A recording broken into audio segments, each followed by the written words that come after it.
एक बार ऋषिकेश के पास जा रही हूं क्योंकि यहाँ पर कई स्टूडेंट्स जो इस मुद्दे का विरोध करते दिख रहे हैं। जल्दी से ऋषिकेश पहुंचिए उनके पास, बात कीजिए।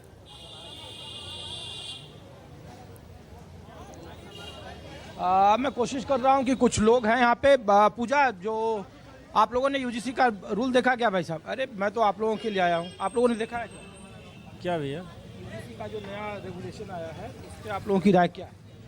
अभी उसको डिटेल तरीके से हमने देखा नहीं है। आपने देखा है? मैं देखा ही नहीं हूँ। आपने भाई साहब? अभी हमने उस पर देखा, अभी उस पर हम शोध करेंगे तब कोई बात रख पाएंगे। नहीं, वो छात्रों के हित में है, समानता बढ़ाने वाला है, भेदभाव को कम करने वाला है। देखिए, कहीं ना कहीं जो सरकार का जो निर्णय है इस पे एक ऐसा विचार करना चाहिए जिसपे दोनों वर्गों के खिलाफ कुछ भी ना हो, दोनों वर्गों के पक्ष में हो, उनके समर्थन में हो। ऐसी कोई भी नीति का विस्तार नहीं करना चाहिए जिसमें एक आबादी नाराज हो, एक आबादी खुश हो। इसमें नाराजगी वाला है, एक पक्ष को रखा गया है, दूसरे को दरकिनार। अब कहीं ना कहीं एक पक्ष तो नाराज है ही, तो उस पर विचार करना चाहिए। जनरल कैटेगरी अब जनरल विरोध कर रहा है तो उस पर विचार करना चाहिए। हालांकि कोई भी नीति है सरकार की, अब देखते हैं क्या होता है। अभी बताइए। ये जो यूजीसी की बात आप कर रहे हैं, ये सरकार का एक तरह से जैसे माइक टेस्ट किया जाता है, ऐसे लगातार इस प्रकार के टेस्टिंग ये चालू रखता है। समाज को भी, समाज में ये इनका वोट बैंक न गड़बड़ाने पाए, इसलिए इस तरीके का ये टेस्टिंग जारी रखते हैं। ये जो ये बिल आया है, जो गजट में प्रकाशित हुआ है, काला कानून के रूप में है। सरकार जो है मैनिपुलेट करने का प्रयास कर रही है देश की जनता को, और मुद्दों से, जो प्रमुख मुद्दों से भटकाने के प्रयास कर रही है। इस प्रकार से, इस वजह से ऐसी नीतियों को लेके आती है जिसमें वैमनस्यता पैदा हो। ये सरकार सिर्फ वैमनस्यता पैदा करके राजनीति में स्थापित होना चाहती है। लेकिन सरकार तो करे कि सुप्रीम कोर्ट का गाइडलाइन हम फॉलो कर रहे हैं। यूजीसी ने जो कहा कि रोहित वेमुला हो या फिर जो मुंबई की लड़की थी पायल, उसके बाद सुप्रीम कोर्ट, रोहित वेमुला के साथ निश्चित अन्याय हुआ था और हम सारे केस वेमुला के समर्थन में हैं। और ये बात भी सही है कि इस प्रकार की घटनाएं घटती रहती हैं। इस प्रकार की घटनाएं हम सभी देखते हैं, समाज में घटती रहती हैं, और ऐसे कानून की आवश्यकता भी है। लेकिन इस कानून में यदि कुछ ऐसा संशोधन हो सके जिसमें दोनों वर्ग खुश हो रहे हैं, जिसमें दोनों वर्गों के पक्ष में बात लगे, तो ज्यादा बेहतर होगा। एक चीज मैं बताना चाह रहा हूँ, दरअसल देखिए, जैसे इस कानून की सबसे बड़ी कमियां जो है, उसमें सबसे बड़ी कमियां है कि आप एक पक्ष से काला कानून जो 1900 रोलर एक्ट आया था, उसमें ना अपील ना दलित, एक पक्ष अगर किसी के ऊपर आरोप लगा दे रहा है, बस आरोप लगाने से उसकी मानसिक पीड़ा झेलना पड़ी, ये कहाँ से न्याय संगत है? मान लीजिए कि कोई कानून जब बनाया जाता है तो दोनों पक्ष की, अगर कोई गलत आरोप लगाए तो उसकी भी जांच हो।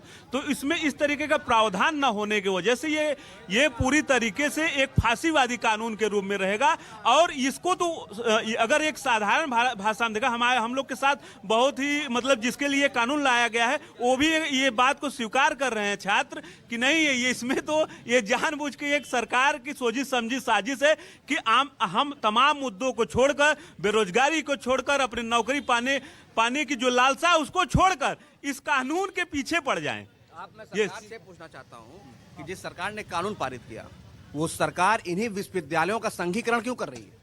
इन्हीं विश्वविद्यालयों में उन प्रोफेसरों को क्यों पे ले आके भर्ती किया जा रहा है जो संघ से निकल के आए हुए हैं? आप सबसे पहले सरकार काम करना शुरू किए। ये वैमनस्यता लाना, ये विद्रोह खड़ा करना, सबसे पहले सरकार ने काम किया।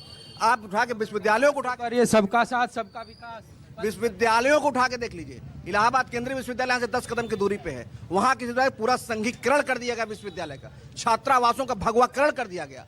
आप खुद रंग में बांट रहे हैं, खुद आप मजहब में बांट रहे हैं, खुद आप जाति और धर्म में बांट रहे हैं। विश्वविद्यालयों की ऐसी स्थिति कभी नहीं रही। हम सब भी छात्रावास में रहते हैं, हमारे साथ दलित भी खाते हैं, हमारे साथ ओबीसी भी खाते हैं, जनरल भी खाते हैं, ब्राह्मण भी खाते हैं, ठाकुर भी खाते हैं, सब खाते हैं।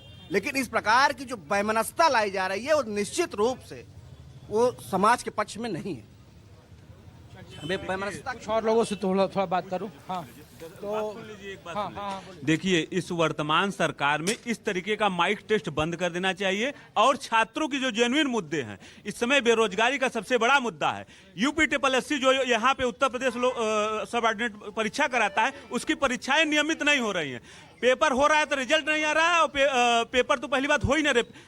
2023 का पेट कराएं, उससे कोई वैकेंसी नहीं आई। अब 2025 का पेट कराए हैं, उससे अब वैकेंसी अभी भी उस तरीके से कोई तमाम वैकेंसियां नहीं है। तो छात्रों के जो पीड़ा है, सबसे बड़ी पीड़ा है कि उसको नौकरी कब मिलेगा।